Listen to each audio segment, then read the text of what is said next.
ഹിന്ദു കുട്ടികൾക്ക് ഒരു തരത്തിലുള്ള മതവിദ്യാഭ്യാസവും അവരുടെ ചെറുപ്പകാലത്ത് കിട്ടുന്നില്ല. അവരോട് ആരാണ് പറഞ്ഞു കൊടുക്കുന്നത് നിങ്ങൾ കളവ് നടത്തരുത്? ഞാൻ കുംഭമേളക്ക് പോയി തിരിച്ചു വന്നപ്പോൾ ഞാൻ കലിമ ചൊല്ലി ഇസ്ലാമിലേക്ക് വരണം എന്ന് പറഞ്ഞ ആളുകളുണ്ട്. എല്ലാവർക്കും നമസ്കാരം. ഞാൻ കമറുന്നിസ കാടാമ്പുഴ. ഞാൻ ഇന്ന് ഇത്തരത്തിലൊരു വീഡിയോ ആയിട്ട് വരാനുള്ളതിന് വലിയൊരു കാരണം തന്നെയുണ്ട്. നിങ്ങൾക്ക് എല്ലാവർക്കും അറിയാം, ഇപ്പോൾ ഈ നടന്ന കുംഭമേള വിഷയമല്ലേ, ഞാൻ അവിടെ പോയതിനെക്കുറിച്ചും അതുകൊണ്ടുണ്ടായ കുറച്ച് വിഷയങ്ങളൊക്കെ. അതിൻ്റെ ഭാഗമായി പലരും എന്നെ ഫോണിലൂടെയൊക്കെ ഇൻ്റർവ്യൂ നടത്തുകയൊക്കെ ചെയ്തു, അത് സോഷ്യൽ മീഡിയയിൽ പ്രചരിക്കുകയും ചെയ്തു. അപ്പോൾ അതിനകത്ത് ഞാൻ പറഞ്ഞ വലിയൊരു കാര്യമാണ് ഇപ്പോൾ വിഷയമാക്കിക്കൊണ്ടിരിക്കുന്നത്. അതായത് ഞാൻ ഇസ്ലാമിനെതിരായി സംസാരിച്ചു.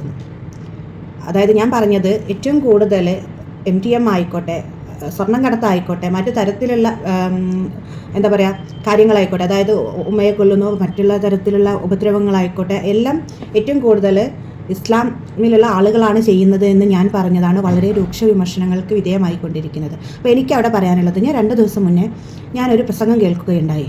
നിങ്ങൾക്കൊക്കെ അറിയുന്ന KT ജലീലിൻ്റെ ഒരു പുസ്തകമാണ്. അതിൽ അദ്ദേഹം പറഞ്ഞത് ഇങ്ങനെയായിരുന്നു: നമ്മളൊരു പഠനം നടത്തി നോക്കുക. ഇപ്പോൾ MDMA കൈവശം വെച്ചതിന്, കഞ്ചാവ് കടത്തിയതിന് ഒക്കെ പിടിക്കപ്പെട്ട ആളുകളെ പരിശോധിച്ചാൽ അവരെല്ലാവരും മദ്രസകളിൽ പോയിട്ടുണ്ട്. സത്യത്തിൽ ഏറ്റവും അധികം ധാർമ്മികമായി മുന്നിൽ നിൽക്കേണ്ടത് മുസ്ലിങ്ങളാണ്. കാരണം മുസ്ലിങ്ങളെപ്പോലെ മതവിദ്യാഭ്യാസം, മതപഠനം, ധാർമ്മിക പഠനം കിട്ടുന്ന മറ്റൊരു വിഭാഗം ഈ രാജ്യത്തില്ല. ഹിന്ദു കുട്ടികൾക്ക് ഒരു തരത്തിലുള്ള മതവിദ്യാഭ്യാസവും അവരുടെ ചെറുപ്പകാലത്ത് കിട്ടുന്നില്ല. അവരോട് ആരാണ് പറഞ്ഞു കൊടുക്കുന്നത് നിങ്ങൾ കളവ് നടത്തരുത്, നിങ്ങൾ മദ്യപിക്കരുത്, നിങ്ങൾ ഇത്തരത്തിലുള്ള ലഹരി സാധനങ്ങൾ കൊണ്ട് നടക്കരുത് എന്ന് അവർക്ക് ജീവിതത്തിൽ ഒരിക്കലെങ്കിലും ഒരു പുരോഹിതനിൽ നിന്ന് കേൾക്കാൻ കഴിഞ്ഞിട്ടുമില്ല.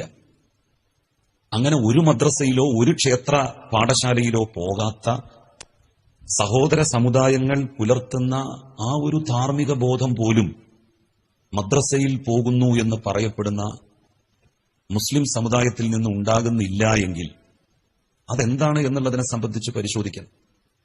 ഞാൻ 10-12 വർഷക്കാലം ഒരു കോളേജിലെ അധ്യാപകനായിരുന്നു. എനിക്കറിയാം, ഇവിടെ അധ്യാപകന്മാരുണ്ടാകും. നമുക്ക് സത്യസന്ധമായി നമ്മളുടെ നെഞ്ചത്ത് കൈവച്ചു പറയാൻ സാധിക്കും, അച്ചടക്കത്തിന്റെ കാര്യത്തിൽ, അധ്യാപകരെ ബഹുമാനിക്കുന്ന കാര്യത്തിൽ മുസ്ലിം കുട്ടികളാണോ? ഇതൊക്കെ മുസ്ലിം കുട്ടികൾക്ക് പാഠശാല മദ്രസകളിൽ നിന്ന് നൽകപ്പെടുന്നുണ്ട്, പറഞ്ഞ് പഠിപ്പിച്ചു കൊടുക്കുന്നുണ്ട് അവരെ. പക്ഷെ അവരാണോ? ഇതൊന്നും ചെറുപ്പകാലത്ത് ആരും പറഞ്ഞു കൊടുക്കാത്ത മറ്റു സമുദായങ്ങളിൽ പെടുന്ന കുട്ടികളാണോ കൂടുതൽ അച്ചടക്കമുള്ളവരായി, അമറുള്ളവരായി കോളേജുകളിൽ, സ്കൂളുകളിൽ നമ്മൾ പഠിപ്പിക്കുന്ന കുട്ടികളിൽ ഉള്ളത്? പഠനങ്ങൾ എടുത്തു നോക്കിയാൽ MTM ആയിക്കോട്ടെ, ഇത്തരത്തിലുള്ള എല്ലാ തരത്തിലുള്ള മോശം കാര്യങ്ങളും ചെയ്യുന്നത് കുട്ടിക്കാലം മുതൽ മതം പഠിച്ച ഇസ്ലാം സമുദായത്തിലുള്ള ആളുകളാണെന്ന്. അതിനകത്ത് വേറൊരു കാര്യം അദ്ദേഹം എടുത്തു പറയുകയും ചെയ്തിട്ടുണ്ട്. അതായത് സഹോദര സമുദായങ്ങളിലുള്ള ആൾക്കാർ, അവർ കുട്ടിക്കാലത്ത് മതം പഠിച്ചിട്ടില്ല എങ്കിൽ കൂടി ഇത്തരത്തിലുള്ള കാര്യങ്ങൾ ചെയ്യരുത് എന്നുള്ളത് അവരെ ആരാണ് പഠിപ്പിച്ചിട്ടുള്ളത്? അവരത് തമ്മിൽ കുറവാണ് അവർ ചെയ്യുന്നത്. അതുപോലെ അച്ചടക്കത്തിൻ്റെ കാര്യത്തിലായാൽ പോലും നമ്മുടെ കുട്ടികളെ എടുത്തു നോക്കിയിട്ടുണ്ടെങ്കിൽ ഇസ്ലാമിലുള്ള ഇത്രയും അതൊക്കെ മദ്രസകളിൽ നിന്നും പഠിപ്പിക്കുന്നുണ്ട് എങ്കിൽ കൂടി ഇത്തരത്തിൽ മോശം പ്രവർത്തിയിലേക്ക് കൂടുതൽ പോകുന്നത് ഇസ്ലാം സമുദായത്തിലുള്ള ആളുകളാണെന്ന് പറയുന്നുണ്ടായി. ഇത് ഞാൻ പറഞ്ഞപ്പോൾ ഞാൻ ഇസ്ലാമിനെതിരെ പറയുകയും അദ്ദേഹം അത് പറഞ്ഞപ്പോൾ അത് അങ്ങനെയല്ലാതെ അത് നല്ല ഉദ്ദേശത്തോടെ ആക്കിയെടുക്കുകയും ചെയ്തു. ഇതേ ഉദ്ദേശശുദ്ധിയോടെ തന്നെയാണ് ഞാനും പറഞ്ഞത്. കാരണം ഭാവിയിൽ വരുന്ന തലമുറ ഇത്തരത്തിൽ ഇനിയും പോയി കഴിഞ്ഞിട്ടുണ്ടെങ്കിൽ ഭാവിയുടെ വാഗ്ദാനങ്ങളായ കുട്ടികൾ വരെ നശിച്ച് വലിയൊരു വിപത്തിലേക്കാണ് ഈ കാര്യങ്ങൾ പോകുന്നത്. അപ്പോൾ അത് മനസ്സിലാക്കാതെ അതിന് വേണ്ടത് എന്താണ് ചെയ്യേണ്ടത്, ഇത്തരത്തിലുള്ള കാര്യങ്ങളിൽ നിന്ന് ഈ കുട്ടികളെ മാറ്റാൻ, അതല്ലെങ്കിൽ 23 വയസ്സിന് താഴെയുള്ള കുട്ടികളാണ് ഈ ക്രൈംസ് ഒക്കെ ചെയ്തിട്ടുള്ളത്, അവരതിൽ നിന്ന് മാറ്റിക്കൊണ്ടുവന്ന് നല്ലത് ഓതി കൊടുക്കാനല്ല ശ്രമിക്കുന്നത്. അപ്പോഴും പറയുന്നത് ഞാൻ ഇസ്ലാമിനെതിരെ സംസാരിച്ചു. ഒരു മതത്തിനെതിരെയും സംസാരിക്കേണ്ട കാര്യമില്ല. പിന്നെ ഞാൻ എൻ്റെ സന്തോഷങ്ങൾ ചെയ്തു, ഒരു ആളെയും ബാധിക്കുന്നതുമല്ല. ഞാൻ ഒരു രാജ്യദ്രോഹ കുറ്റം ചെയ്തിട്ടില്ല. അത്തരത്തിൽ ചെയ്യുന്ന ആളുകളെ അതിൽ നിന്ന് പിന്തിരിപ്പിച്ച് നല്ലൊരു വ്യക്തിത്വത്തിന് ഉടമയാക്കി മാറ്റേണ്ട ഉത്തരവാദിത്തം ഓരോ ആളുകൾക്കും ഉണ്ട്. ഒന്നത്, ഈ ഒരു കാര്യം നിങ്ങളൊന്ന് അറിയിക്കണം തോന്നി. രണ്ടാമത്, ഇപ്പോൾ എനിക്ക് ചോദിക്കാനുള്ളൊരു ചോദ്യം, ഞാൻ ഈ അടുത്ത് വിജയുടെ ഒരു ചിത്രം സോഷ്യൽ മീഡിയയിൽ പ്രചരിക്കുന്നത് കണ്ടു. തൊപ്പിയൊക്കെ ഇട്ട് ഒരു ആക്ടർ എന്ന നിലയിൽ എനിക്ക് വിജയിനെ ഒരുപാട് ഇഷ്ടമാണ്. പക്ഷേ എനിക്കവിടെ ചോദിക്കാനുള്ളത്, അദ്ദേഹം തൊപ്പിയൊക്കെ ഇട്ട് ഇഫ്താർ വിരുന്ന്, ഓക്കെ, ഇഫ്താർ എല്ലാ മതത്തിലുള്ള ആളുകൾ ആഘോഷിക്കുക, അവരൊക്കെ അതിൻ്റെ ചടങ്ങ് പിന്നെ ഇഫ്താർ മീറ്റിംഗ് നടത്തുന്നുണ്ട്. അതൊന്നും നമുക്ക് വിരോധമില്ല. അവരൊന്നും ഒരിക്കലും എന്താ പറയുക തൊപ്പിയിട്ട് നിസ്കരിക്കുന്ന ഇതിൽ കാണിച്ച് അങ്ങനെയൊന്നല്ല ചെയ്തത്. ഇപ്പം നേരെ മറിച്ച് ഇപ്പോൾ ഒരു കാര്യം ഞാനിവിടെ എടുത്ത് പറയാം. ഞാൻ കുംഭമേളക്ക് പോയി തിരിച്ചു വന്നപ്പോൾ ഞാൻ കലിമ ചൊല്ലി ഇസ്ലാമിലേക്ക് വരണം എന്ന് പറഞ്ഞ ആളുകളുണ്ട്. അപ്പോൾ ഇദ്ദേഹം കലിമ ചൊല്ലിക്കൊണ്ടാണോ ഈ നിസ്കരിക്കാനും ഒക്കെ നിന്നത്? അതോ ഒരു എന്താ പറയുക അവിടെ നിന്ന് ഇങ്ങോട്ടേക്ക് വരുന്നവർ ചെയ്യുന്ന തെറ്റുകളൊന്നും പ്രശ്നമില്ല എന്നാണോ? അതെനിക്ക് എൻ്റെ ഒരു വലിയ സംശയമാണ്.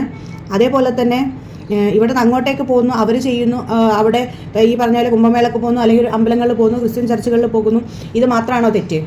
അല്ല, അവിടെ നിന്ന് ഇങ്ങോട്ടേക്ക് വരുന്നവർക്ക് ഇപ്പോൾ ശേലാകർമ്മം നിർബന്ധമാണെന്ന് നമുക്കറിയാം, നിസ്കരിക്കാൻ പള്ളിയിൽ ഇതാവുന്നു, അത് ചെയ്തിട്ടില്ലേ വിജയ്?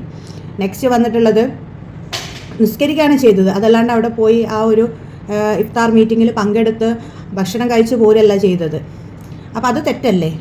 അങ്ങനെ പറയണമെങ്കിൽ ഇസ്ലാമിൽ ഒരുപാട് നിയമവശങ്ങളില്ലേ, ഇതൊക്കെ പാലിക്കപ്പെട്ടിട്ടുണ്ടോ? അപ്പോൾ ഇത്തരത്തിലുള്ള ഒരുപാട്, അതല്ല കാശുള്ള ആളുകൾക്ക് എന്തും ആവാം, അതല്ല സാധാരണക്കാർക്കൊന്നും ആവാൻ പാടില്ല എന്നാണോ? ഇതൊക്കെ ഒന്ന് എടുത്ത് ചിന്തിക്കേണ്ട കാര്യങ്ങളാണ്. എനിക്ക് ആരെയും കുറ്റം പറയേണ്ട, ഒരു വിഭാഗത്തെയും മോശമായി ചിത്രീകരിക്കണം എന്നില്ല. ഞാൻ സത്യമായ കാര്യങ്ങൾ മാത്രമേ പറഞ്ഞിട്ടുള്ളൂ. അല്ലാണ്ട് എനിക്ക് ഈ ഒരു വിഭാഗത്തോട് ഇത് മറ്റൊരു വിഭാഗത്തോട് ചായ അങ്ങനെയെല്ലാം കാണിക്കുന്നത്. ഇപ്പോഴും നോമ്പെടുത്ത് നിസ്കരിച്ച് നിൽക്കുന്ന ഒരാൾ തന്നെയാണ് ഞാൻ. എല്ലാ മതത്തിലുള്ള ആചാരങ്ങളും അതുപോലെ അതിനെ റെസ്പെക്റ്റ് ചെയ്തിട്ടുണ്ട്. എനിക്ക് പോകാൻ പറ്റുന്ന ഇടങ്ങളിൽ ഞാൻ പോകുന്നുണ്ട്. ഞാൻ ഒരു വിഭാഗത്തെ മാത്രമല്ല ഞാൻ ഇതാക്കിക്കൊണ്ടിരിക്കുന്നത്. പക്ഷേ ഇവിടെ വിജയ് ചെയ്തതോ? വിജയ് കൊണ്ട് അത് ആര് ചെയ്യിപ്പിച്ചു? അവിടെ അറിവുള്ള മുസ്ലിം പണ്ഡിതന്മാരുണ്ടായിരുന്നില്ലേ? അവരൊന്നും പറഞ്ഞിട്ടില്ലല്ലോ. അപ്പോൾ എന്തുകൊണ്ട് ഒരു പെണ്ണ് ഇതൊക്കെ ചെയ്തിട്ടുണ്ടെങ്കിൽ, അല്ലെങ്കിൽ പെണ്ണ് പോയി അതൊക്കെ ചെയ്താൽ അത് ഇസ്ലാമിന് വിരുദ്ധമാകുന്നു, അതല്ലെങ്കിൽ മറ്റുള്ള തരത്തിൽ ഇത് ചെയ്തിട്ടുണ്ടെങ്കിൽ അത് വിരുദ്ധമാകുമെന്ന് പറയുമ്പോൾ അതേ തന്നെ അല്ലേ ഇവിടെയും ഇതുപോലെയുള്ള നിയമവശങ്ങളില്ലേ? അതൊന്നും പാലിക്കാതെ വെറും ഒരു കോമാളി വേഷത്തിൽ അദ്ദേഹത്തെ നിർത്തുന്നത് തെറ്റ് തന്നെയല്ലേ? ഇതാണ് എൻ്റെ ചോദ്യം. കൂടുതലൊന്നും പറയുന്നില്ല. എല്ലാവർക്കും നന്ദി, നമസ്കാരം.